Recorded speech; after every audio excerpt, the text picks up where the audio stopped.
guys, dahil mainit ang panahon, gumagawa ako ng banana con yelo. Ayan. May natira pa kasi kaming saging. Kesa naman masira, gawin ko na lang. Sayang din kasi.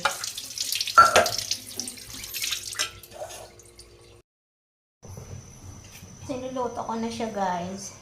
Tama naman itong ginagawa ko kaya, di ba? Lagyan ko siya ng asukal. Tama ba to guys? Hindi malakas ako gumawa nito. Tapos mamaya ipap. Tama ba to guys?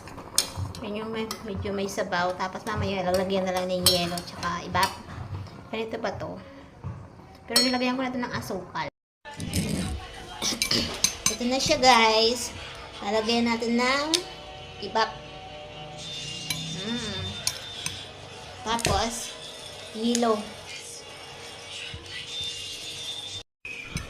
Ito na siya guys. Lalagyan natin ng ibap. Marami na siya guys. Nadubli ako na. Sarap yung marami. Tapos lagyan natin ng cube.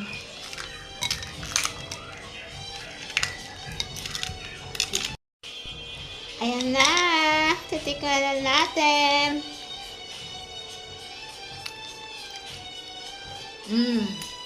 Masarap.